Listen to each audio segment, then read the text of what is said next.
परमात्मा को पाने तथा उसका वास्तविक लाभ प्राप्त करने के लिए पवित्र बाइबल में प्रमाण है कि प्रभु ने मनुष्य को अपना ही स्वरूप बनाया। 6 दिन में सृष्टि रचकर 7वें दिन विश्राम किया। कुरान शरीफ में प्रमाण है कि हजरत मोहम्मद को खुदा स्वयं कह रहे हैं कि मैंने तुम्हें उस परमात्मा की महिमा बताने के लिए भेजा है। वो परमात्मा कबीर है जिसने 6 दिन में सृष्टि रची तथा 7वें दिन तख्त पर जा विराजा। उसकी खबर किसी बाखबर से पूछकर तो देखो। कृपया अवश्य सुनिए जगत गुरु तत्वदर्शी संत रामपाल जी महाराज के अमृत वचन।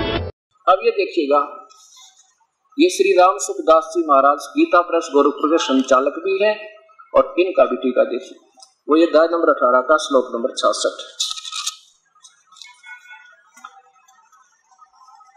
अध्याय 18 श्लोक 66। सर्वे धर्मान प्रीतज माम एकम शरणम व्रज। संपूर्ण धर्मों के आश्रय को छोड़कर तू केवल मेरी शरण में आ जा।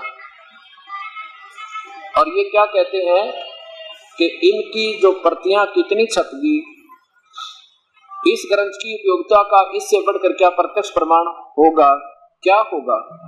हो सकता है कि थोड़े से समय में इसकी केवल हिंदी भाषा में 33 संस्करण प्रकाशित हो चुके और विभिन्न भाषाओं में इतने में भी 5 लाख प्रतियां हाथों हाथ पाठकों के पास पहुंच गई। यानी इससे इसकी सफलता का प्रमाण है कि उन भोली आत्माओं 5 लाख तो हाथों हाथ देख ली।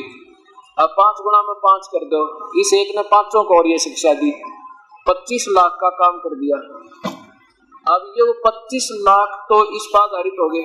ये तो एक की उपलब्धि है। और इन महापुरुषों का कहना है कि कितना को जो ज्ञान दे दिया, जो ठीक है या गलत है तुम सोचो अपने आप।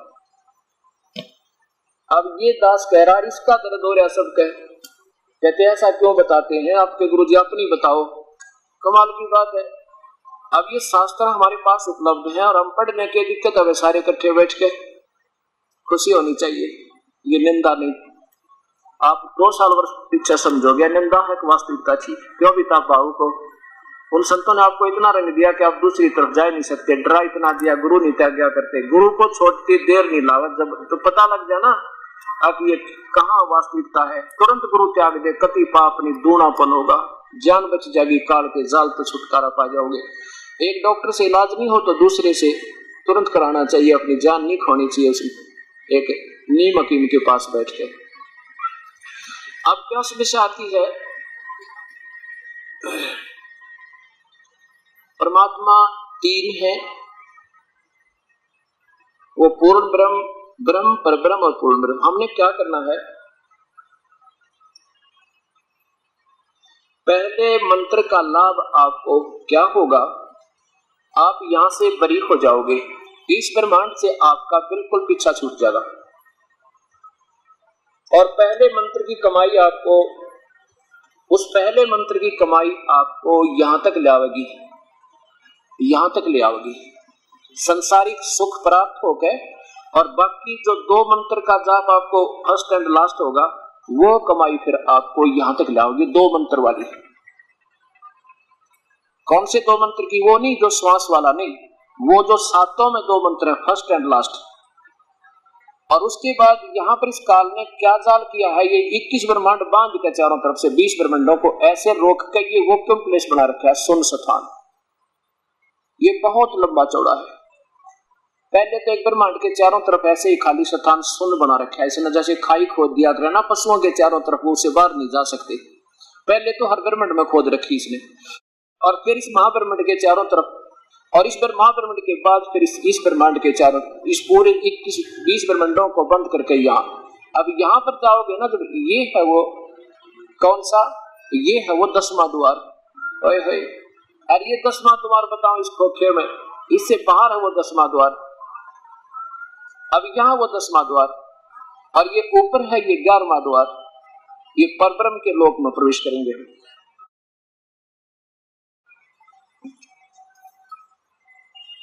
ये देखिएगा,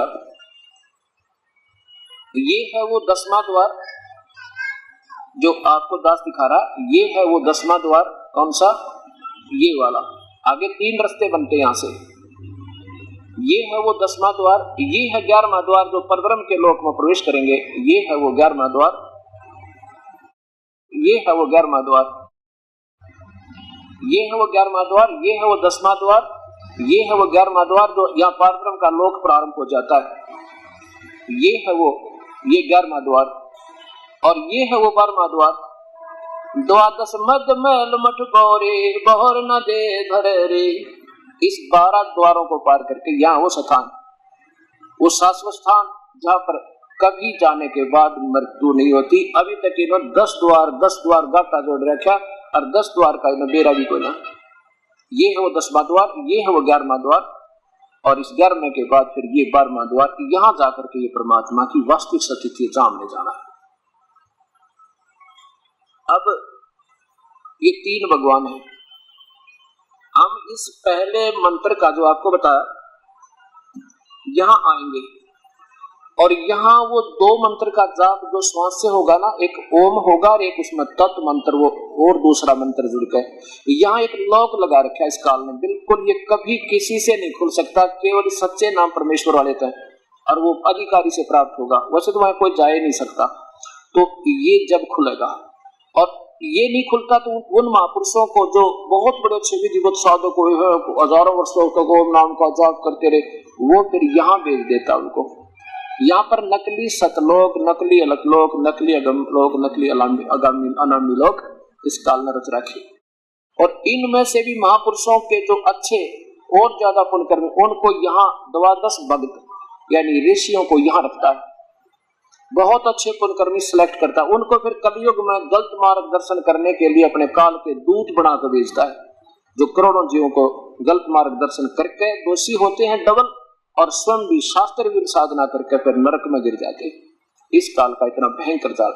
ये जो लोक लगा है यहाँ पर, ये खुलेगा उस सच्चे नाम से जो 2 मंत्र का आपको दास देगा, और फिर ये ऊपर चला जाएगा। यहाँ जाकर काल पे हमारा हिसाब किताब होगा, परमात्मा हमारे साथ होंगे। ओम नाम की कमाई जो होगी और यज्ञ याग जो की है, वो हम उसको कहीं नहीं खर्चेंगे। इसमें ना इंद्र बनेंगे, ना इसके स्वर्ग लोक में जाएंगे, महास्वर्ग में हम इसको पकड़ा देंगे। और जो आगे जो मंत्र होगा वो परब्रह्म का जो मंत्र दूसरा मंत्र है, वो हम फिर उसका हिसाब इसको यहाँ देंगे परब्रह्म को, और इसके बाद वो तीसरा मंत्र जो हमारे साथ होगा वो उसकी शक्ति, उसकी कमाई, हमें उसके साथ आत्मा को सहयोग भी मिलता रहेगा आगे चलने का। और फिर इस परमेश्वर के चरणों में जाके यहाँ स्थायी स्थान पाएंगे, फिर कभी जन्म मृत्यु नहीं होगी। ये 3 परमात्मा है। अब आपने देखा गीता जी के अध्याय नंबर 15 में 3 भगवानों की व्याख्या नारी नारी, और ऐसे आपको ऋग्वेद दिखाता हूं 3 परमात्मा जो के तो देखिए गीता जी। अब जब तक आपको कोई ज्ञान ही नहीं होगा, हम कर क्या, अब इससे आप भक्ति करने योग्य बनोगे, और फिर इतना डट कर भक्ति होगी, आपकी सही मंत्र मिल जाएंगे। 10 मंत्र भी जाप करोगे वो भी ठीक ठिकाने के होंगे। अब देखो 15वें अध्याय का क्या बताया कि उल्टा लटका हुआ ये संसार रूपी वृक्ष अर्जुन। अब ये एक ऐसा निर्मल ज्ञान है, इसको जो पुण्यात्मा एक आध ये भी मन में आता होगा, गुरुजी महाराज जी रोजाना यही 2-4 श्लोक सुनाते। अब पहली क्लास का कहता वही होता है, 1 साल पढ़ना बालक में, और जब जाके वो आगे समझने योग्य होता है। और ये भी मन में नहीं आनी चाहिए परमात्मा की कथा चाहे 1000 बार सुनने उतनी अच्छी होती है। अब ये गीता जी, श्रीमद् भगवत गीता, और ये देखिए 15वां अध्याय, पहला श्लोक है, ऊर्ध्व मूलम, आदि पुरुष परमेश्वर मूल वाले, ऊपर को जिसकी जड़ है वो परमात्मा, वो संसार रूपी वृक्ष, उल्टा लटका हुआ संसार रूपी वृक्ष अर्जुन, जिसकी ऊपर को जड़ है तीनों, नीचे को तीनों गुण रूपी शाखा है। ऊपर को जड़ तो पूर्ण परमात्मा है, और तीनों गुण रजगुण ब्रह्मा, सतगुण विष्णु, तमगुण शिव जी, ये शाखा। ये काल ये नहीं बता रहा, सारे ब्रह्मांडों की वो नहीं बता पाएगा, वो खुद कहता मैं नहीं जानता पूर्ण रूप से। अब ये है वो संसार रूपी उल्टा लटका वृक्ष, जिसकी तीनों गुण रूप शाखा, ब्रह्मा, रजगुण ब्रह्मा, सतगुण विष्णु, तमगुण शिव, ये तो शाखा। इनको और इसको बता करके चुप हो जाता है। ऊर्ध्व मूलम, आदि पुरुष परमेश्वर तो मूल है, जड़ समझो उस परमेश्वर, उस पूर्ण परमात्मा से उल्टे लटके संसार रूपी वृक्ष की। अधः शाखम, नीचे को शाखा, रजगुण ब्रह्मा सदगुण विष्णु तम गुण शिव जी। इस संसार रूपी वृक्ष को अविनाशी कहते हैं, वेद आदि के पत्ते कहे गए हैं। और उस संसार स्वरूप वृक्ष को यानी तीनों भगवानों की और ब्रह्मा विष्णु महेश और देवताओं की, ब्रह्मांडों की जो ठीक ठीक व्याख्या बता दे, वह तत्वदर्शी संत है। तत्व से जो साधक जानता है, संत जानता है, तत्व से जानता, वह वेद से वेदविद, वह वेद के तात्पर्य को जानने वाला है। तत्वदर्शी संत वो है जो वेदों को जानता है। और गीता बोलने वाला भगवान कहता है 4th अध्याय का 34वां श्लोक में कि मैं नहीं बता सकता उस परमेश्वर के बारे में, वो तो संत बताओगे, भाई उनकी शरण में चला जा और उन तो बात करे। अब जैसे आपने यजुर्वेद देखा था, ब्रह्म खुद कहता मैं ना जानता, भाई उस परमात्मा की सही भक्ति हो तो कोई संत बताएंगे, और उनसे सुनो वो क्या कहना चाहते हैं। 34 में उस ज्ञान को तू तत्वदर्शी ज्ञानियों के पास जाकर समझ, उनको दंडवत प्रणाम करने से, उनकी सेवा करने से, कपट छोड़कर सरलता पूर्वक प्रसन्न करने से परमात्म तत्व को भलीभांति जानने वाले व ज्ञानी महात्मा तत्व ज्ञान का उपदेश करेंगे। और कौन है वो तत्वदर्शी संत, वो ये बता दिया 15वें अध्याय के 5-10 अध्याय के प्रथम श्लोक में कि जो संसार रूपी वृक्ष को जो संत तत्व से जानता है, वह यानी जड़ से लेकर शाखा तक बता देगा, वह स वेदविद, वो तत्वदर्शी संत, वो वेद को जानने वाला है। मेरी व्याकरण से बात नहीं बने इसकी, इस ज्ञान है जो परमात्म तत्व का ज्ञान है, तत्व ज्ञान है, तो ये वेद सुलझेंगे, नहीं तो व्याकरणात् बात, क्योंकि व्याकरण बाद में बनी और वेद पहले बने। व्याकरण तो अपनी अटकल ला के कोई कैसे बना ले, इस तत्व ज्ञान से ये सब वेद सुलझे। स वेदविद, वह वेद को जानने वाला है, वह वेद के तात्पर्य समझ। आगे देखो, अब दूसरी में क्या कहता है कि संसार रूप वृक्ष की तीनों गुण, रजगुण ब्रह्मा सतगुण विष्णु तम गुण शिव जी, ये जल के द्वारा बड़ी हुई, ये तो टीकाकार की अपनी सोच है। विषय पर वाला शाखा, विषय पर वाला शाखा, विषय विकारों की शाखाएं ब्रह्मा विष्णु महेश, नीचे और ऊपर, सर्वत्र नहीं केवल ऊपर लिखा, ये सर्वत्र इन्होंने लिख दिया नहीं, 3 लोकों में। इस ब्रह्मा विष्णु महेश की रेंज केवल 3 लोकों में, और इस पृथ्वी लोक पर, मनुष्य लोक में कर्मा के बंधन में बांधन की ये भी मुख्य जड़ है, यानी मुख्य कारण है, यही बांध कर रखती है कर्माधार पे। और ये ऊपर और नीचे सभी लोकों में नहीं, केवल इन 3 लोकों में लिखना था, ये तो अनजानपने में लिख देते हैं। अनुसंततानी केवल अनुसात व्याप्त है, बस। आगे देखो, तीसरे में कमाल कर दिया कि अर्जुन, इस संसार रूपी वृक्ष का जैसा स्वरूप कहा है मैं नहीं बता पाऊंगा, जो मैं तुझे बता रहा हूँ तेरे मेरी चर्चा में, ये न्यों का न्यों को नहीं, वो तो कोई संत बताओगा। इस संसार पुरुष का स्वरूप जैसा कहा है वैसा यहाँ विचार काल में यानी तेरी और मेरी चर्चा में नहीं पाया जाता, मैं नहीं बता पाऊंगा, क्योंकि न तो इसका आदि है न इसका अंत है, न इसी प्रकार की सतिथि है। इसलिए इस सुदृढ़ मूलम अति दृढ़ मूल वाले संसार रूपी वृक्ष को सतज्ञान रूपी शस्त्र, वैराग्य रूप नहीं सतज्ञान रूपी शस्त्र द्वारा, हथियार के द्वारा, इस तत्व ज्ञान के रूपी हथियार से इसको काटा जा सकता है, काट के यानी सही न्यारा न्यारा समझा जाएगा, वो संत समझा सकता है। अब चौथे में कमाल कर दिया और कहता अर्जुन तेरे भाग उदय हो जा, कोई संत ऐसा मिल जाए तत्वदर्शी, उसके पश्चात उस परम पद परमेश्वर को, परम पद रूप परमेश्वर को भली भांति खोजना चाहिए, जिसमें गए हुए फिर संसार में लौट कर नहीं आते। हमारा कहते फिर उसका कभी जन्म मृत्यु नहीं होता, जिस परमेश्वर से इस पुरातन संसार वर्ष की प्रवृत्ति विस्तार को प्राप्त हुई, यानी जिसने सारे ब्रह्मांडों को रचा है, और मैं भी उसी की शरण में हूँ, मैं उसका उपासक हूँ, उसके अधीन हूँ, मैं वो मेरा अधीक्षक है, उस पुरुष नारायण के मैं शरण हूँ। इस प्रकार दृढ़ निश्चय करके भाई उससे का उसी की पूजा करनी चाहिए, मैं भी उसी की शरण में हूँ और उसी की पूजा करनी चाहिए, पक्का निश्चय करके। अब 16 और 17 में फिर कमाल कर दिया, 3 भगवान बताए। यहाँ इन तीनों परमात्माओं की न्यारी न्यारी व्याख्या है। 15वें का 16 दवौ इमौ परस्वा लोके, ये देखिएगा, दवौ माने दो, पुरुषों माने इवो, इमो माने इन दोनों लोकों में, इन दोनों ये पृथ्वी वाला लोक कहलाते हैं, ये भी एक लोक है, ये भी एक संसार इस काल का, ये परब्रह्म का संसार है। इन दोनों लोकों में तो दो भगवान हैं, ये क्षर पुरुष यानी ब्रह्म, ये नासवान भगवान, ये अक्षर पुरुष या परब्रह्म। और इन दोनों ही के प्राणियों के जीवों की रहने वाले जीवों की सतीथि जीव आत्मा तो इनमें अविनाशी है, जिनके स्थूल शरीर नासवान है। बस आगे फिर कहते हैं उत्तम पुरुषत्व वो परमात्मा तो यो है तीसरे नंबर का, जो वास्तव में अविनाशी कहा जाता है, और वही तीनों लोकों में प्रवेश करके सबका धारण पोषण करता है। अब देखिएगा,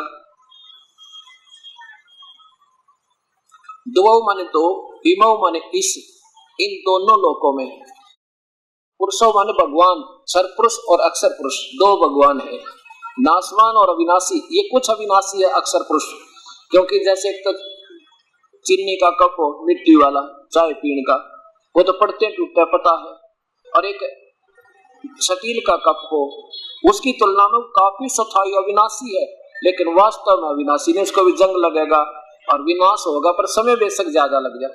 और तीसरा परमात्मा जो है सोना समझो, वो धातु उस परमेश्वर। और इसी प्रकार एवं इसी प्रकार दो सचिथि जीवों की है, सतुर शरीर तो नासवान है और पुरुषतम जीव आत्मा ये अक्षर यानी अविनाशी कही जाती है। आगे देखो, इनका सरलार्थ बहुत अच्छा है। इस संसार में नासवान और अविनाशी भी दो प्रकार के भगवान हैं। पुरुष माने प्रभु लिखना है, भगवान है, प्रभु है, ईश्वर है, और सब प्राणियों के स्थूल शरीर तो नासवान है और जीवात्मा अविनाशी का। आगे देखो, दो तो ये हो गए, तीसरा उत्तम पुरुष तु अन्य, उत्तम पुरुष तु अन्य परमात्मा इति उदाहरते, ये लोक कर्म अविश्य विवर्ती अवय ईश्वर है, अवय ईश्वर है, वो अविनाशी परमेश्वर। देखो, उत्तम पुरुष तो कोई अन्य ही है, वो भगवान, पुरुष माने प्रभु लिखना था, उत्तम और कौन सा आदमी की महिमा गाई जा रही यहाँ पर। एक पुरुष का पहला अर्थ परमात्मा है और सेकंड नंबर पुरुष यानी मानुष होता है, क्योंकि उसका स्वरूप बनाया भगवान ने इसको, बस, और पुरुष कोई नहीं है। उत्तम पुरुष है तो अन्य ही है, उत्तम भगवान तो कोई और है, जो तीनों लोकों में प्रवेश करके सबका धारण पोषण करता है। अविनाशी परमेश्वर परमात्मा इस प्रकार कहा गया है। अब देखो, अब ये वेद कौन बोल रहा है? ब्रह्म। अब आपको ऋग्वेद दिखाता हूं, और महर्षि दानंद जी द्वारा टीका किया है। अब ये समझ में नहीं आती कि दास तो कोई अपनी तरफ से मिलाता नहीं, ना मैं अपने आप को विद्वान कहता, मैं तो ये कहता हूं ये ऐसा लिखा है। आपको ऋग्वेद दिखाता हूं, और इसका टीका महर्षि दानंद जी सरस्वती द्वारा टीका किया है। आधा ऋग्वेद और यजुर्वेद पूरा इन्होंने अनुवाद किया हुआ है। कहां से प्रकाशित है? प्रकाशक है सार्वदेशिक आर्य प्रतिनिधि सभा, महर्षि दानंद भवन, रामलीला मैदान, नई दिल्ली। इसके मंडल नंबर 10 और सूक्त नंबर 90 का 1, 2 और 3 में बिल्कुल न्यारी न्यारी व्याख्या की है। पहला तो काल भगवान की 1000 भुजा वाला, 1000 हाथों वाला, जैसे गीता जी के 11वें अध्याय के 40वें श्लोक में अर्जुन कहता है सहस्राबाहु, ये 1000 भुजा के भगवान। और गीता जी के 11वें अध्याय के 32वें श्लोक में आप इसको लेकर चलिए, आगे फिर चलेंगे। अब देखिएगा, पहले गीता जी के ये दो श्लोक और देखो।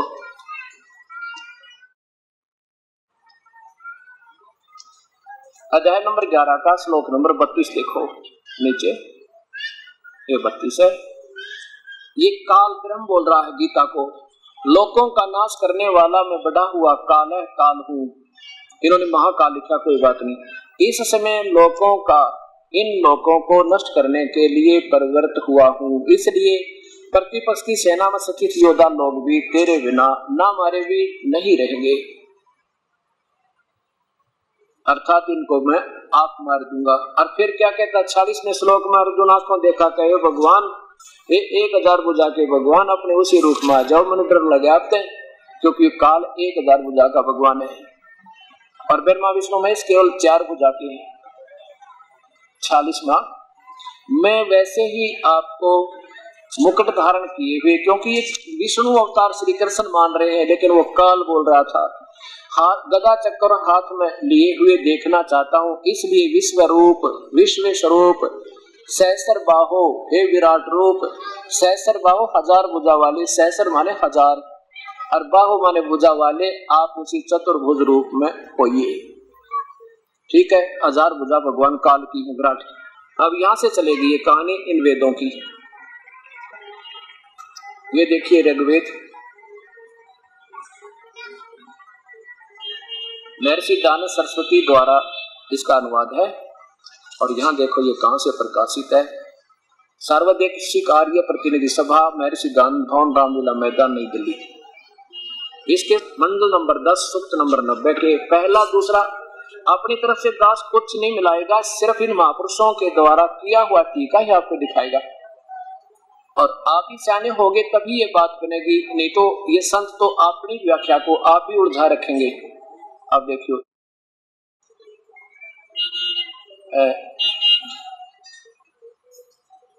यहाँ देखो, यहाँ इस साइड में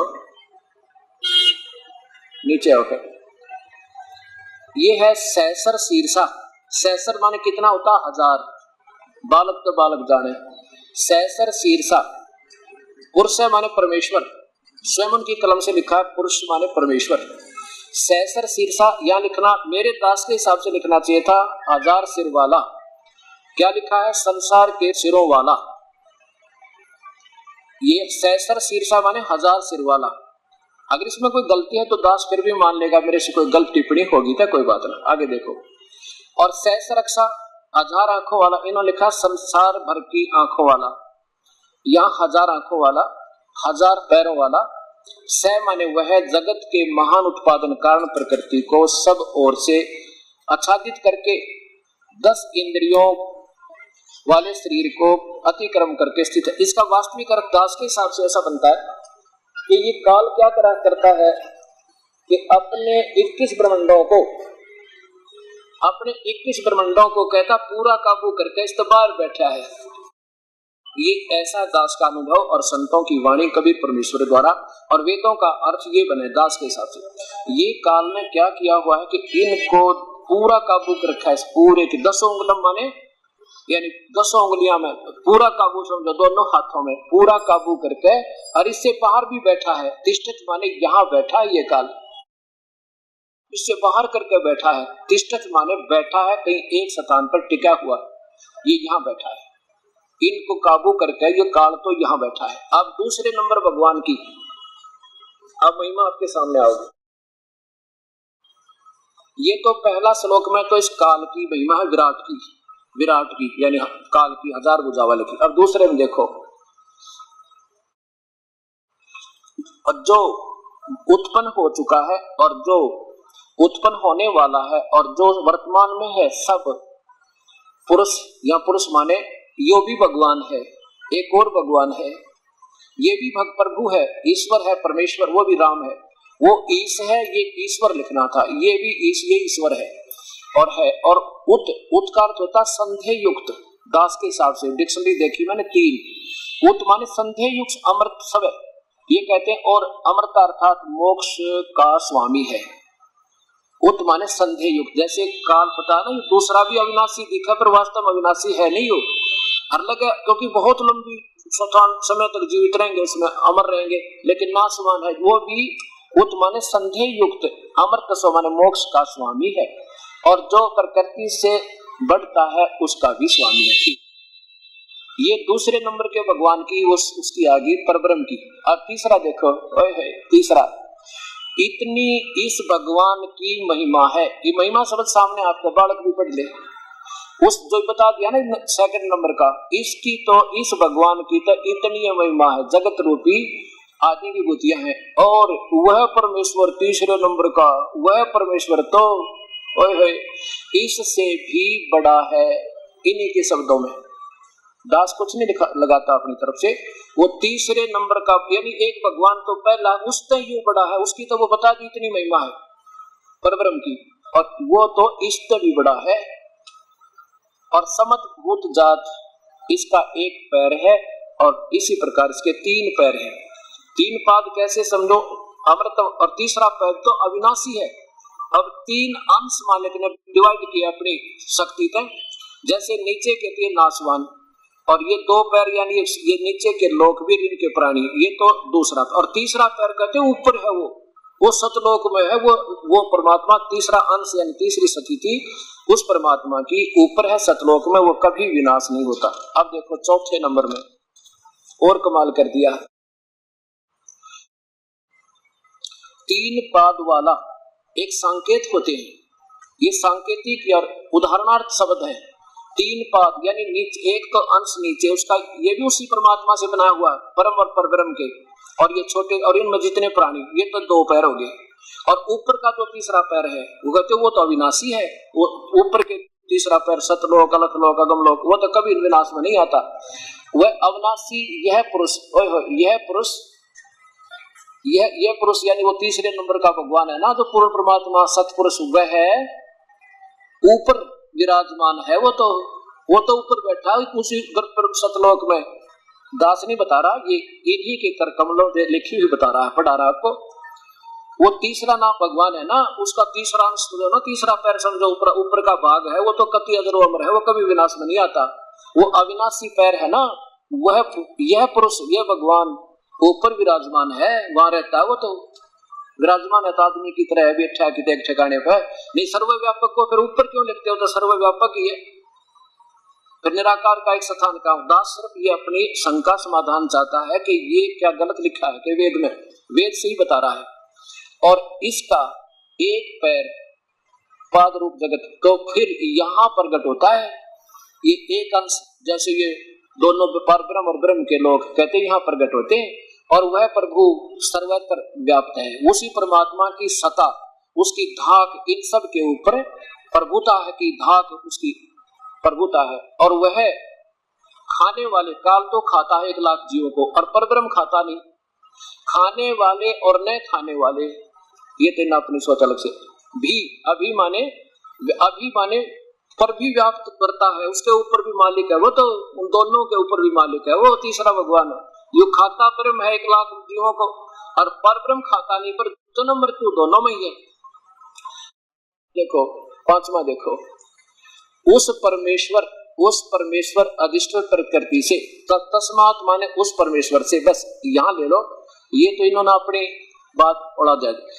उस परमेश्वर से विराट है माने प्रकाश, समय, समष्टि, ब्रह्मांड, ये वैसे दास के हिसाब से विराट माने युग काल उत्पन्न हुआ।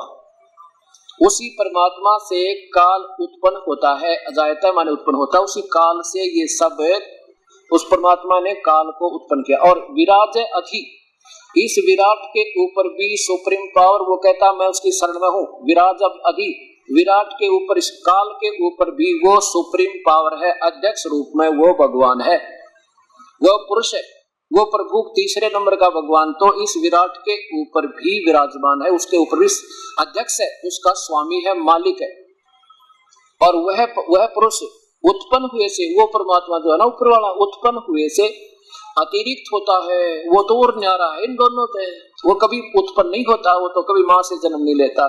और विराट के पश्चात इस काल की उत्पत्ति करके, जैसे आपको बताया था अंडे में काल की ब्रह्म की उत्पत्ति की, और भूमि यानी नीचे के, भूमि मानी ये नीचे के का, ये दोनों जो है ना काल के ब्रह्म के परब्रह्म के लोग, ये भूमि वाले लोग हैं। इसके अंतर पूरा नाना प्रकार के, पूरा माने नाना प्रकार के, पूर्व माने होते हैं ये छोटे छोटे द्वीप, जैसे ब्रह्मा का लोक, विष्णु का लोक, शिव का, वो भी उसी ने सारी पुरियों को वही उत्पन्न करता है। और फिर देखो इसी के लास्ट में अपनी तरफ से दास कुछ नहीं मिला रहा, सिर्फ ये बता रहा हूं कि ये वेद सही है, वेद जो कह रहा है बिल्कुल सत्य है, और कोई अपनी सोच से इसके विरुद्ध बोल रहा है, वो आप सोचो क्या है। लास्ट श्लोक है इस मंडल नंबर 10 का, सूक्त नंबर 90 है, ये 91 आगे शुरू हो रहा है, ये 91 तो नीचे है इसलिए ऊपर 91 लिखा है। यहाँ देखिए 16 नंबर में, दिव्य शक्तियां संगीतकरण आदि के अथवा अग्नि से सृष्टि रूपी यज्ञ को करते हैं, क्योंकि वे संसार के धारक बल मुख्य हैं, और वे ही महान सामर्थ्य वाले हुए आनंद स्वरूप परमेश्वर को निमित्त कारण रूप से प्राप्त करते हैं। जब निराकार उसका प्राप्त कौन करेगा भाई? वो कहीं बैठा है तो वहां जाते हैं, प्राप्त करते हैं। और जिसमें पहले की पूर्व माने पहले वाली सृष्टि के सृष्टि साधन संपन्न दिव्य शक्तियां रहते हैं। है जहाँ पहले जहाँ से हम विश्व का है ना, वो हमारे भाई पहले वो नहीं आए हमारे किसी तरह बेवकूफ बनकर, वो तो वही रह रहे हैं। और यहाँ पर फिर जो सत भक्ति करके पूर्ण परमात्मा की सत भक्ति करके वहां चले जाते हैं जहाँ पहले रह रहे हैं, वो पहले वाली सृष्टि के वो भक्तात्मा। वहां की जो हंस यहाँ के देवताओं के भी अच्छे हैं, इसलिए उनको देवा लिखा है, देवा। फिर देखो वो दिव्य शक्तियां जो यहाँ अब आपकी देव हो गए, आप सारे विकारों से रहित सत भक्ति करने लगे, आप देवता वर्गे हो गए, भक्त संत, आपको संत कहा जाएगा। और ये जो आप संत हो, यज्ञ माने भक्ति करके, सच्ची भक्ति करके, यानी यज्ञ माने सच्चे सत्कर्म से भक्ति करके करते हैं, तो वो धारक बल से वो धारक बल से सच्ची भक्ति के कारण वो सबसे उत्तम हो गए, मुख्य हो गए। और वे ही महान सामर्थ्य वाले हुए, क्योंकि आपकी सही कमाई होगी, आपके पास धन हो गया, राम नाम का सामर्थ्य वाले हुए।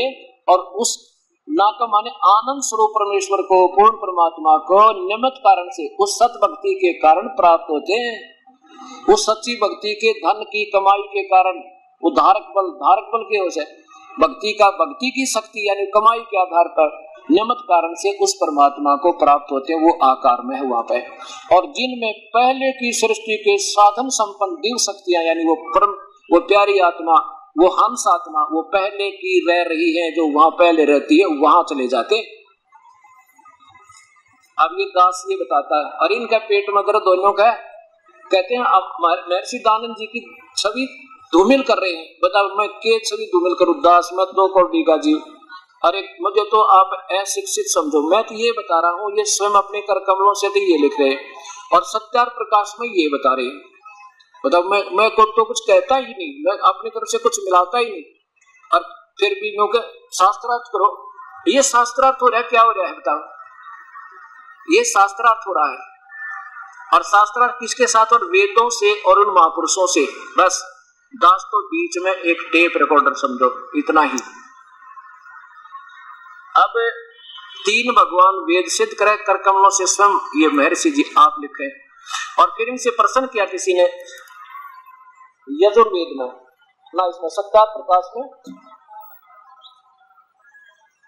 अब देखो चौकी तो पढ़ के सुनाऊंगा, कोई अपनी तरफ से नहीं मिलाऊंगा। फिर भी किसी को शंका है तो फिर देख लो, ये सीडी ले जाओ हमारी, और अच्छी तरह सोचो विचार करो।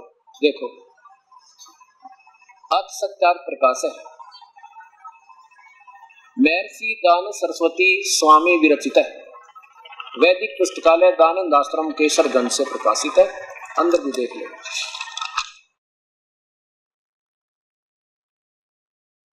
महर्षि दानंद सरस्वती स्वामी विरचित है, वैदिक पुस्तकालय दानंद आश्रम केसरगंज अजमेर का। अब इसमें किसी ने पूछा कि परमात्मा एक है व अनेक, तो महर्षि जी कहने लगे नहीं, परमात्मा एक है। वेदों में कहीं ऐसा नहीं लिखा जो परमात्मा अनेक शब्द हो। अब देखिएगा, ये है अथ सप्तम समोल्लास से आरंभ, नीचे प्रारंभ है। किसी ने प्रश्न किया कि वेद में ईश्वर अनेक है, इस बात को तुम मानते हो वा नहीं? उत्तर महर्षि जी का नहीं मानते, क्योंकि चारों वेदों में कहीं यह नहीं लिखा जिससे अनेक ईश्वर सिद्ध हों, किंतु यह तो लिखा है कि ईश्वर एक है। अब देखिएगा, इन्हीं के द्वारा इसी सत्यार प्रकाश में प्रथम समोल्लास और 22 नंबर पृष्ठ पे नीचे देखिए, ईश ऐश्वर्य वर्तते स ईश, ये शब्द नहीं लिखे गए यहाँ पर। ईश, एक तो ईश ये तो ब्रह्म है सरपुरुष, और ईश्वर जो है ये देखो, और ईश्वर जो है ये ईश्वर है, ये परब्रह्म, और परमेश्वर ये पूर्ण ब्रह्म। ये देखो परमेश्वर ये पूर्ण ब्रह्म, तीन भगवान है, अपने कलम से लिख रहे हैं। अभी व्याख्या देखो अच्छी तरह दोबारा। ईश माने मालिक होता है, ईश जो ईश माने प्रभु मालिक, और ईश्वर उससे श्रेष्ठ भगवान। जैसे मुनि होते, मुनि तो बहुत गणे, उनमें मुनिवर यानी उन मुनियों में से एक श्रेष्ठ, और परम मुनिवर उनमें और श्रेष्ठ, उनसे और न्यारा कोई उनसे उत्तम है, तीसरे नंबर का, उसमें और उससे ज्यादा अच्छी जो महिमा है। आप देखिए परमेश्वर की संधि छेद करके देख लो, तीन भगवानों का बोध आप कराते हैं। ईश और फिर ईश माने वर, उसमें वर और जोड़ दे, ईश्वर हो गया दूसरे नंबर का, और परम और लगा दे परमेश्वर। तो यहाँ खुद किसी वेद मंत्र को आप ही लिखकर आप ही बताना चाहते हैं महर्षि जी। देखिए बताएंगे, ठीक, बहुत अच्छी बात है। प्रथम समोल्लास है, नीचे देखो। अब यहाँ सीधा देखिएगा, ईश ये और लिखना था, जैसे यहाँ लिखा ना, यहाँ देखो, ये इष्टे ऐश्वर्यवान वर्तते सह ईश्वर है। इन्होंने यहाँ तक ये दो अक्षर छोड़ दिए, यहाँ तो ईश्वर है, यहाँ लिखना था ईश ऐश्वर्य वर्तते सह ईश।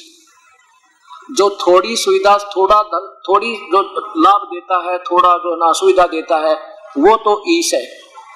इस धातु से ईश शब्द लिखना था, इस से ईश शब्द सिद्ध होता है, इन्होंने ईश्वर लिखा। चलो अब फिर दूसरे नंबर का क्या बताया, ये इष्टे सर्व ऐश्वर्यवान वर्तते स ईश्वर है।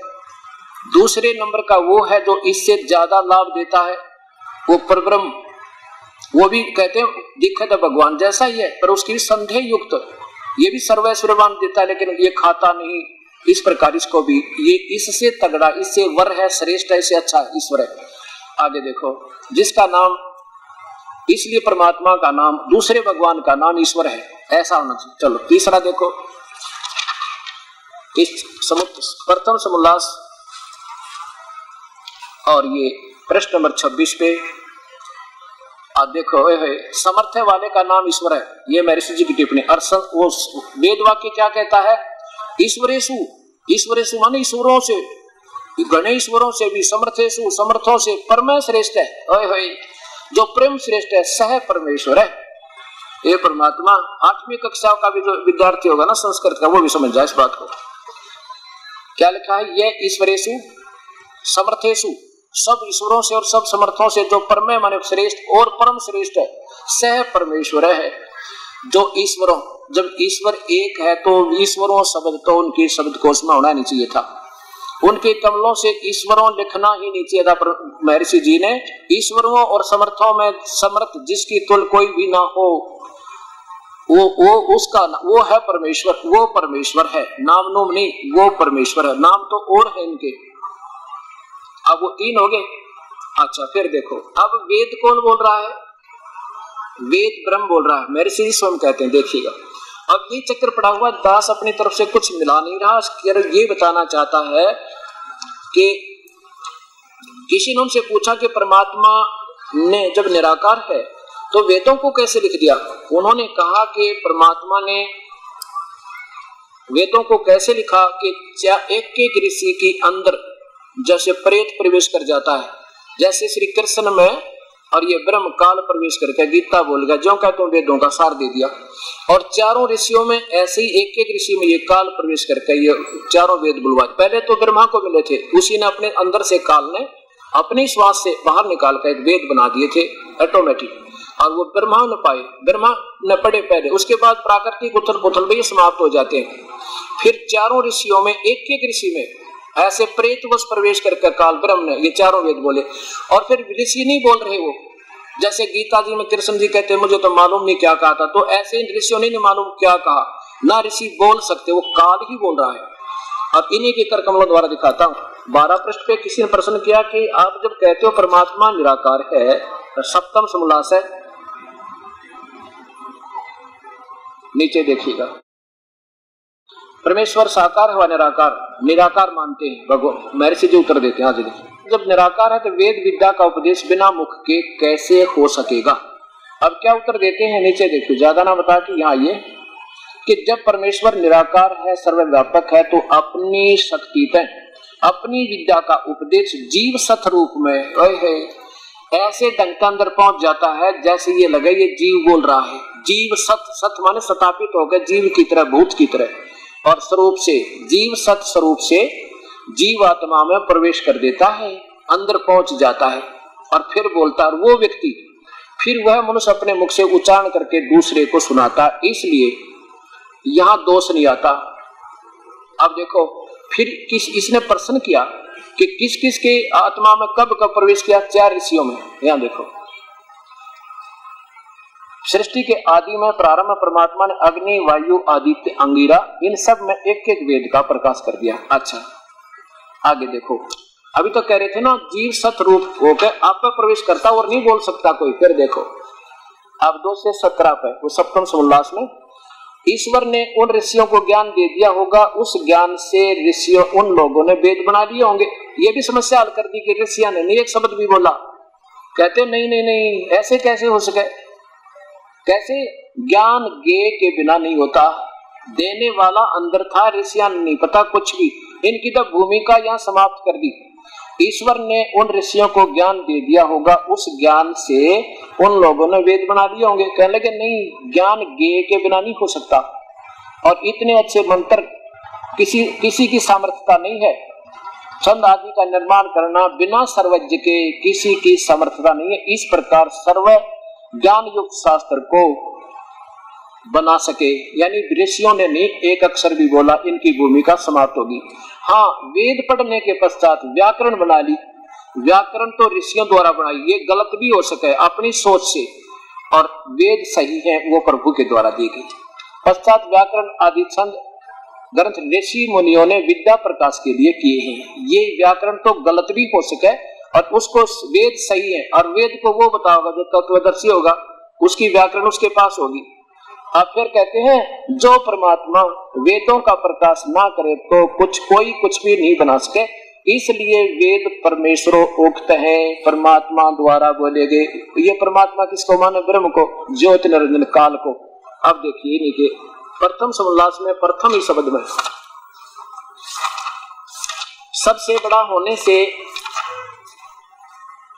ये देखो भगवान के नामों की व्याख्या करते हैं, उनकी महिमा के क्या क्या नाम उच्चारण किए जाते हैं। ओम आदि नाम सार्थक है, जैसे ओम खम आदि रक्षा करने के लिए, ओम आकाश व्यापक होने से लिए खम्भ, सबसे बड़ा होने से ईश्वर का नाम ब्रह्म है। ये ब्रह्म को सबसे बड़ा मानते हैं। ये ब्रह्म ने वेदों को बोला, इति सिद्धम। अब देखो, अब इसी सप्तम सोमोल्लास में देखिएगा, सप्तम सोमोल्लास में ही, और ये तो दास ये कह रहा भी अगर इसमें भी कोई गलती है, मेरे से कोई टिप्पणी गलत हो रही हो तो कोई बात ना, आप ठीक करके फिर बताओ कि ये गलत बोल रहे हैं यहाँ पर ऐसे, और फिर आप बढ़िया तरह बता दो इनको। अब देखो सप्तम सोमोल्लास, नीचे आइए, यहाँ सप्तम सोमोल्लास जहाँ से प्रारंभ होता है ये ठीक है। यहाँ देखो अब ये मंत्र है ऋग्वेद मंडल, ऋग्वेद, यजुर्वेद, ऋग्वेद आदि के ये मंत्र है। इनका फिर सरलार्थ किया यहाँ पर, क्या किया है? अब ये तो लेख है महर्षि जी का, जिसने ये अनुवाद करना प्रारंभ किया। अब ये काल बोल रहा, ब्रह्म, मैं ईश्वर सबके पूर्वक विद्यमान सब जगत का पति हूँ, मैं सनातन जगत कारण सबका धन विजय। क्योंकि 21 ब्रह्मांड में ये काल अपने हिसाब से सबको सेट करता है। यहाँ ये अपनी महिमा बता रहा है, और मुझसे सब जीवों को पिता के संतान की तरफ पुकारते वैसे पुकारे, मैं सबको सुख देने हारा जगत के लिए नाना प्रकार के भोजनों का विभाग पालन करता हूँ। मैं ऐश्वर्यवान सूर्य के समान जगत का प्रकाशक हूँ, कभी पराजय को प्राप्त नहीं होता, न कभी मृत्यु को प्राप्त होता। मैं ही जगत धन रूपी निर्माता हूँ, सब जगत की उत्पत्ति करने वाला, मुझको ही जानो। ऐसा जीवो ऐश्वर्य प्राप्ति के यत्न करते हुए तुम लोग विज्ञान आदि धन मुझसे मांगो, और तुम लोग मेरी मित्रता से दूर ना हो। मैं, ये काल बोल रहा, मैं सत भाषण स्वरूप सतुति करने वाले मनुष्य को सनातन ज्ञान आदि धन दाता हूं। मैं ब्रह्म, मैं काल, सीधा लिखना था, मैं ब्रह्म, वेद का प्रकाश करने हारा, मुझको वह वेद यथावत कहता है, उससे सबके ज्ञान को मैं बढ़ाता हूं। मैं सतपुरुष का प्रेरक, मैं तो उस परम पिता के आदेश से सब कुछ कर रहा हूं। सतपुरुष अविनाशी परमात्मा का प्रेरक, ज्ञान करने हारे को फलदाता, इस विश्व में जो कुछ सब कार्य यज्ञ करने हेतु कार्य का बनाना और धारण करने वाला हूँ, इसलिए तुम लोग मुझको छोड़कर दूसरे को मुझ के स्थान पर दूसरे को मत पूजो, मत मानो, मत जानो। ये काल भी ऐसे कहता है, तीनों गुणों की पूजा मूर्ख लोग करते हैं, मेरी पूजा करो इस तरह, लेकिन मेरी भी अच्छी नहीं है। फिर क्या कहता है, अब देखो ये कौन बोल रहा है, ये वही काल बोल रहा है। इस मनुष्य जो सृष्टि से पूर्व सब सूर्य आदि तेजों वाले लोगों का उत्पत्ति स्थान आधार और जो कुछ उत्पन्न हुआ था और है और होगा उसका स्वामी था और है रहेगा, वह पृथ्वी से लेकर वो कोई और है और सूर्य पर्यंत सभी सृष्टि को बनाकर धारण कर रहा है, वो भगवान। और उस सुख स्वरूप परमात्मा की भक्ति जैसे मैं करूं ऐसे तुम करो। जैसे हम तो आता है नहीं, क्योंकि एक बोलेगा वो काल बोला, चाहे वो चलो हम करें ऐसे तुम लोग भी करो। दो हो गए, बोलने वाला ब्रह्म और संकेत पूर्ण ब्रह्म की तरफ। अब दास की ड्यूटी परमात्मा ने ऐसी ला दी कि ये 5 साल में जाकर समझ में आओगी भाई वाकई मैं निंदा कर रहा हूँ या सच बता रहा हूँ। अपनी तरफ से एक शब्द नहीं मिला रहा और आप इसको खूब पढ़ सकते हो, खूब देख सकते हो कि इस माप ये देखो 70 प्रकार वेद सही है और सरलार्थी इन्हीं का सुना मैंने तो।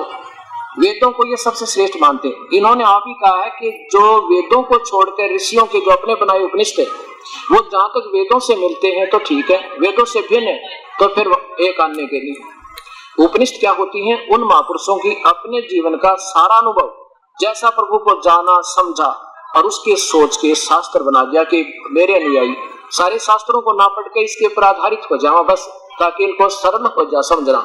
ये इन्होंने ऐसे बनाता, तो ये भी एक उपनिषद है। और ये जहां तक वेदों से मिलता है कि और पूजा मत करो, ब्रह्म तक की पूजा करो, यहाँ तक तो हम ठीक मानते हैं। और ये ब्रह्म को ही पूर्ण ब्रह्म कहते हैं और परमात्मा ईश्वर है ही नहीं, केवल वेद में एक ही ईश्वर है, तो यहाँ वेदों से नहीं मिलता दास। इसलिए कहता है इसको फिर देखो एक बार। मैं तो कोई अपनी प्रभुता नहीं बताता, ना अपने आप को विद्वान सिद्ध करना चाहता, मैं कहता हूँ इसको फिर देखो वेद क्या कहते हैं। वेद किसी की पर्सनल प्रॉपर्टी नहीं, ये तो हमारी सबकी साझी संपत्ति है, हर मानव का अधिकार है। और इसको इसके ऊपर इन्वेस्टमेंट करना, इसकी खोज, इसके ऊपर सोच करना सबका विषय है, सबके लिए अधिकार समान है। लेकिन अब ये आपके सामने सत्य है। अब क्या चक्कर पड़ गया, ये परमात्मा को निराकार मानते हैं और साकार है नहीं, और वो विराजमान वहां पर अपने शब्दों से लिखा के तो ऊपर विराजमान है। और ये 3 भगवान नहीं मानते आर्य समाज से संबंधित विचारों के महापुरुष। अब इन्होंने क्या किया देखा हूं आपको।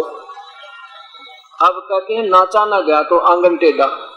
ये देखिए मैं ये आर्य समाज के द्वारा गीता का सत्यानाश, इस पवित्र गीता का सत्यानाश, एक तो थोड़ा बहुत नाश करें, सत्यानाश जिसको सर्वनाश कर दिया इन्होंने। ये देखिएगा श्री स्वामी आत्मानंद सरस्वती, कहां से प्रकाशित है ये, वैदिक गीता बना दी, ये सारे श्लोक काट कर अध्याय के अध्याय उड़ा दिए। श्रीमद् भगवत गीता भाष्य श्री स्वामी आत्मानंद सरस्वती, हरियाणा साहित्य संस्थान, गोकुल जज्जर, जिला जज्जर। अब दिखाता हूं इस महापुरुष के कारनामे आपको। ये परमात्मा, हे परमेश्वर, सद्बुद्धि दो इन महापुरुषों को, ताकि इन शास्त्रों को तो छोड़ देने का नहीं, और तो चलो जैसा इन्होंने कहना कहते रहो। आपको दिखाता हूं गीता में प्रक्षेप्त माने जबरदस्ती श्लोक ठोक दिए, नो कहा ये सारी गीता ठीक हो नहीं, इसमें प्रक्षिप्त कर दिए यानी और ठोक दिए बाद में श्लोक, पहले थोड़े से थे। तरफ गजब हो, पहला अध्याय तो ठीक माना ये सारा, दूसरे गीता जी के दूसरे अध्याय में 24वां श्लोक प्रक्षिप्त है, बाकी तो ठीक है। कहते 24 मायु गलत है, प्रक्षिप्त माने बाद में ठोक्या हुआ। आगे देखो, और फिर ये देखो 43वां और 46वां लोक भी प्रक्षिप्त है, ये भी गलत है। आगे देखो, अब तीसरे में फिर है 67, 68, 72 भी प्रक्षिप्त है, ये भी गलत है। ये तो कोई बात ना, 2-4 छांटे इन्होंने। आगे दिखाता हूं तीसरे में, तृतीय अध्याय में, तीसरे अध्याय में 30, 31, 32 ये गलत है। आगे देखो, और फिर चौथे में, चतुर्थ अध्याय के आरंभ के 25 श्लोक गलत है। और तरह गजब हो, 1 से लेकर 25 प्रक्षिप्त है, 1 से 25 और 3437 34 से 37 भी प्रक्षिप्त है। ये देखो 34 चौथे अध्याय का वो है ना, उस तत्वदर्शी संतों ने ढूंढ ले अर्जुन, वो काट दिया। 34 35 36 37 कहते हैं 4 भी गलत है, प्रक्षिप्त है। चलो ये तो थोड़े सब काम किया है। देखो 5वां अध्याय के 1 से 13वें श्लोक से लेकर अंत तक सारे गलत है। शाबाश, 13वें पाचन हो गए सारा रिजेक्टेड, वाह जी वाह। और आगे देखो, अब छठे अध्याय के 14 से लेकर 23वें तक सब श्लोक प्रक्षिप्त है। 14वें से लेकर 23 तक 9। अच्छा आगे देखो, और बीच में भी है, ये देखो। अब 7वां अध्याय पूरा गलत, संपूर्ण 8वें के पहले 7 श्लोक प्रक्षिप्त है। 7वें और 8वें में ऐसा निर्णायक ज्ञान है परमात्मा का 30 वाइज। कहते हैं 7वां अध्याय पूरा गलत और 8वें के 1 से 7 भी गलत। आगे देखो 8वें में, 8वें के 1 से 7 तो उसमें गलत बता दिए, और 8वें के 12 से लेकर 21 तक भी सारे गलत। 8वें के ये सारे गलत, यानी 12वें से लेकर 21 तक भी गलत, 1 से 7 और 12 से 21। अच्छा आगे देखो 9वें में देखो, 9वें श्लोक के प्रथम श्लोक को छोड़कर ओए होए 9वां का एक श्लोक ले लिया, 9वां पूरा अध्याय और 10वां और 11वां और 12वां अध्याय पूरा ही गलत। ए परमात्मा, ए बंदी छोड़, प्रथम श्लोक न छोड़कर 9वें का, बाकी छोड़कर 9वां 10वां 11वां 12वां भी सभी अध्याय प्रक्षिप्त, सारे अध्याय गलत। अच्छा आगे देखो, अब 13वां अध्याय के प्रथम से लेकर 6 श्लोक गलत और फिर 10वां भी प्रक्षिप्त। आगे देखो 14वें अध्याय का दूसरा, तीसरा और चौथा श्लोक गलत और 19वां भी गलत। अब 15वां देखो, हे परमात्मा, देखो 15वां सारा गलत, 15वां अध्याय सारा प्रक्षिप्त, क्योंकि इसमें 3 भगवानों की, ऊपर को जड़ वाला, नीचे को शाखा वाला, वो उत्तम पुरुष, क्योंकि ये 3 भगवान सिद्धों थे। अब ये काट दिया, कहते 15वां पूरा गलत। आगे देखो, और 16वां और 16वां अध्याय में 18वां 19वां 20वां श्लोक गलत। और ये देखो 10वें में 17वें अध्याय में 5वां 6ठा और सारा गलत। 18वें में वो 3 भगवान वो था ना, उसकी शरण में जा, वो भी गलत। 18वें अध्याय में 50 से लेकर 58 तक और 64 से लेकर 71 तक कर दिया काम। जो सही थे वो 64 से लेकर 71 तक श्लोक प्रक्षिप्त है, ये गलत है। और यह बना दी वैदिक गीता, और इनको कोई नहीं टोकता तुम क्या करने जा रहे हो।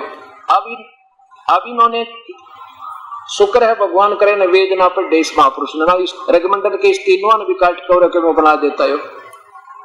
अब इन्होंने क्या कर दिया महापुरुषों ने, एक राजा ने एक महल बनाना था, और मकान बनाने वाला राज एक सतीर ले आया, उड्डन बीम, लकड़ी अपने कड़ी बड़ी सारे बीम भी लाना ही था, सतीर।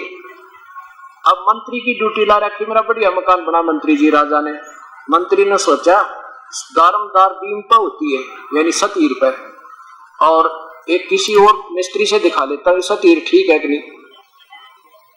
एक और मिस्त्री बुला लिया, उस राज से पीछे थे कि इसमें पता ना लग जाए, नाराज हो जाए।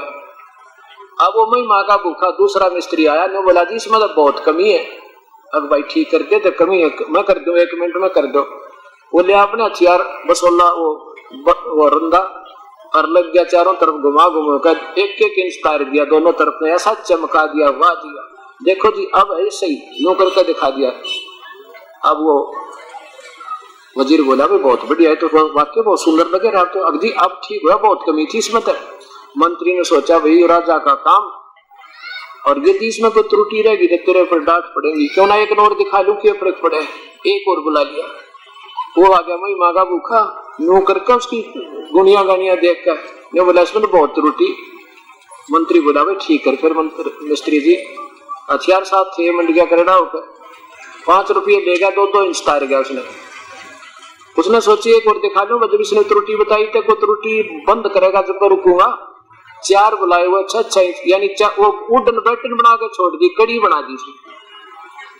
अब वो राज बोला जिसने मकान बनाया था वो पहुंच गया छत जहां पर वो सतीर रखना था। वो 3-4 मजदूर भेजे, भाई 10-15 जाओ और वो सतीर ला उठा कर। एक उठाया उस कड़ी ने, वो बोला रे क्या ठा लिया तो ये, बोला सतीर लाओ। सतीर, बोला जी यही सतीर है। ये सतीर कैसे हो गया? मंत्री से पूछो।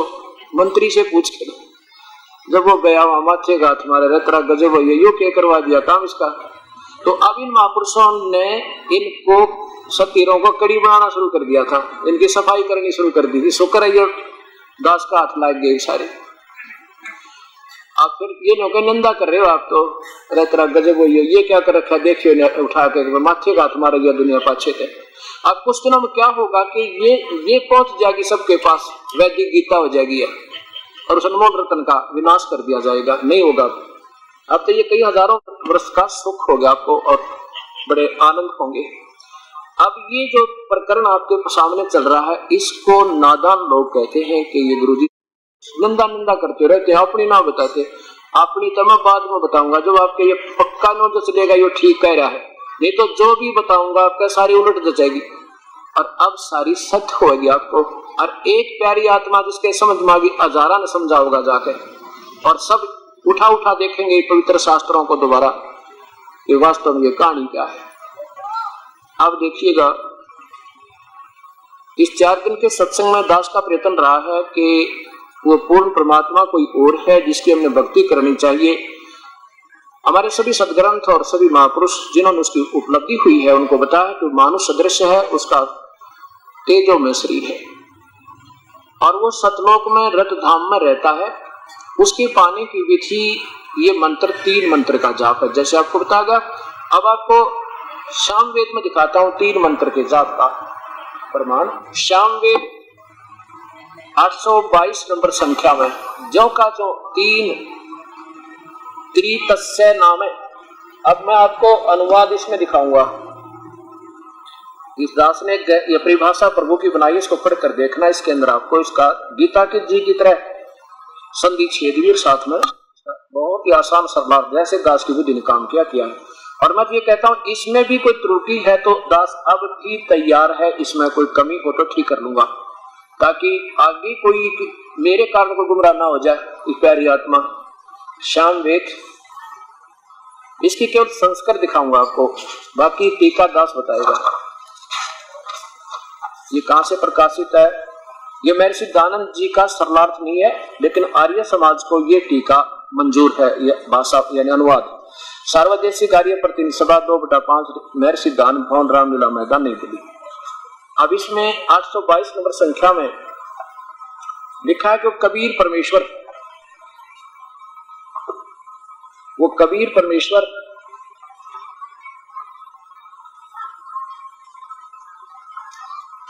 अपनी प्यारी आत्मा को जो सत भक्ति करता है उसको 3 मंत्र का जाप देकर पवित्र करके, यानी उसके पाप कर्मों को नाश करके समाप्त करके और उसको उसकी आयु भी बढ़ा देता है।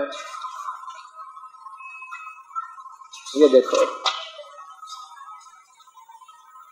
822 नंबर संख्या है।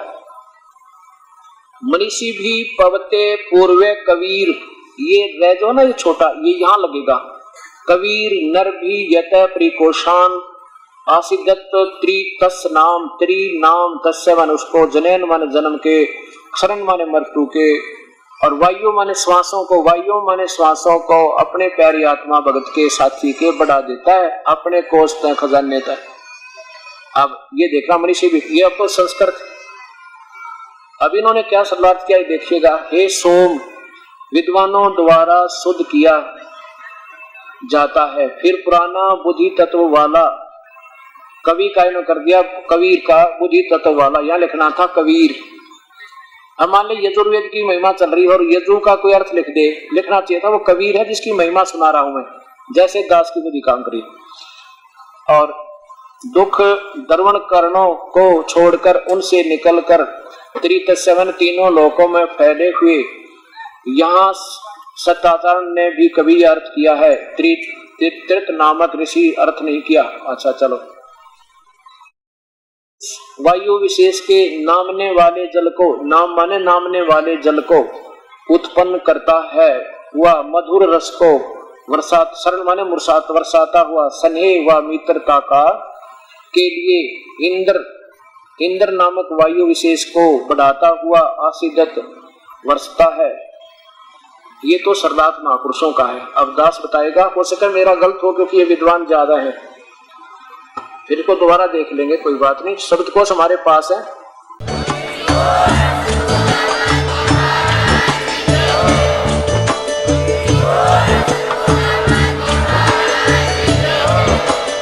आप सुन रहे थे जगत गुरु तत्वदर्शी संत रामपाल जी महाराज जी के मंगल प्रवचन। अधिक जानकारी के लिए विजिट कीजिए हमारी वेबसाइट www.jagatgururampalji.org। संत रामपाल जी महाराज जी के शुभ आशीर्वाद से पूरे विश्व भर में 500 से भी ज्यादा नाम दीक्षा केंद्र हैं, जिन पर संत रामपाल जी महाराज जी द्वारा ऑनलाइन निशुल्क नाम दीक्षा दी जा रही है। अपने नजदीकी नाम दीक्षा केंद्र का पता करने के लिए संपर्क करें 8222880541।